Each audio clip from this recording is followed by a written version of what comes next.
much. Well, if you want to do something where the press really won't cover it, you do it late night on a Friday night, and that appears to be what the White House did last night. President Obama signing an executive order, which would now give the government sort of sweeping power over its climate change policies. Now, what does that mean? That means that the infrastructure related to forest fires, flooding, any sort of big storm is now going to be given over to 7 governors, all Democrat, by the way, except for one Republican governor from Guam.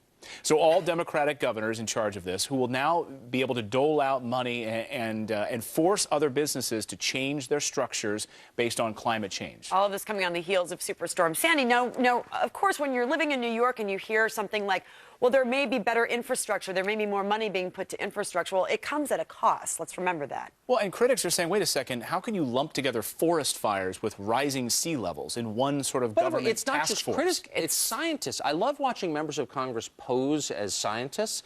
The truth is the climate hasn't risen in the past. Temperatures have not risen in the past several years.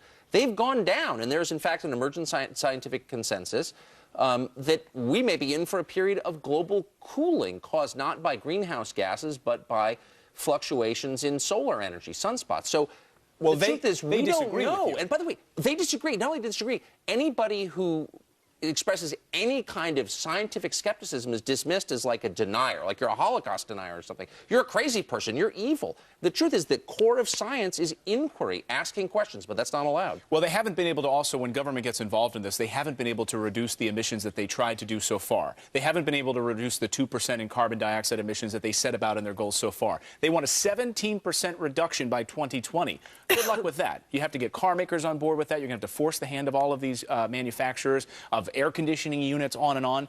They say, though, that, look, over the past 12 years, we've seen the hottest years on record in the past 15 years. 12 of the hottest years on record. Why has it gotten cooler in the last several years? That's not one crackpot's opinion. This is a fact. It's measurable. Now, maybe there's a solution that's consistent with their theories, but you can't tell me that global warming is destroying the Earth when we have more ice in the Arctic than we had 5 years ago. Well, when you have the president going out and saying to the American people, definitively, this is what's happening, it gets into people's heads. And when they don't know definitively is the truth, and no one wants to admit, maybe there's some things we don't fully understand. Why not just admit that? Well, and I'm most troubled by what small businesses are going to have to do. If you tell someone suddenly that they're going to have to change the interior insulation in their walls of their business, who's going to foot the bill for that? We've heard repeated stories on this show. The government comes in, hands them a new regulation. They have to raise their fence by 17 feet suddenly because and then all of a sudden they're out of business. And it's not rooted in science. It's not rooted in science. Congress shouldn't be messing around with things it doesn't understand. Well, Congress likes to do that. Remember last week they pretended that they understood what the internet, exactly, how the internet worked. All